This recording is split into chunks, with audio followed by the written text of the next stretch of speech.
really admire, but also speaks to, I think, the challenges of a book as complex, as rich, as searching as this one. I know you've said in interviews, this is both your first book, but also you intend it to be your last book.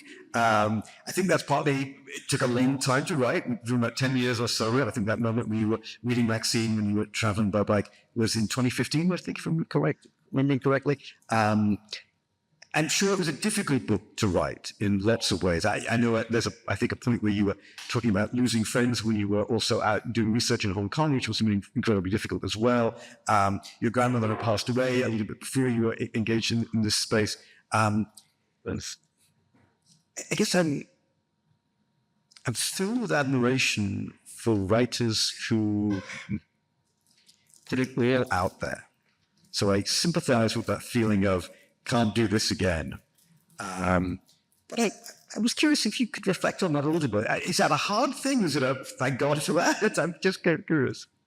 Okay, I have two other works that I want to reference in answering this. And the first is I make a lot of Lord of the Rings metaphors and trying to explain why it is I'm not going to make another book where Frodo never wanted to be tasked with death marching the one ring across Mordor to throw it in Mount Doom. And he's sort of looking around and being like, really? That I have to do this? I mean, he starts with the Fellowship, they all die, they lapse away. Finally, like, Sam abandons him because he thinks that he's dead. Like, my editor quit 8 months before publication. Anyway, so I found myself just like, in the final throes of marching this thing I never wanted to be tasked with and throwing it in the volcano. And then it's a very surreal experience where, you know, Frodo was lying in the banks of Mount Doom. There weren't people suddenly being like, wow, you can get that ring that you marched so good. What's your next ring? Are you excited about your next ring? That wasn't good enough for him to take a surprise, it has to be said. But I do think there's something, too, that I did. I left it all on the field because I knew that I was carrying something for 3 generations and that it was something that I was tasked with. And the other work that I wanted to reference is, have folks ever seen the movie Gattaca? I really love that movie. And, you know, there's these 2 brothers and they have this thing where they have this like pissing contest where they see who can swim further. And one of them is, you know, this genetically perfect, like obviously the one who's going to win. And then this like very stubborn, but clearly the underdog. And the underdog wins on the last time they do this, and he ends up having to like save his brother and swim him back. And the older brother asks him, he's like, how did you do that? And he said, I never save anything for the swim back. And that is what I brought to this book.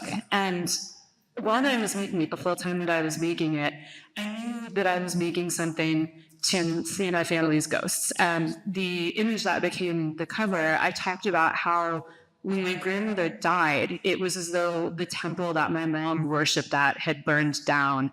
And instead of that freeing her, somehow that fire turned those bones into even more of a cage. And that was the point at which I knew that I had to tell this story because I saw how trapped we were. And so you will, the 4,000 square feet of drawings, this whole book was drawn by hand.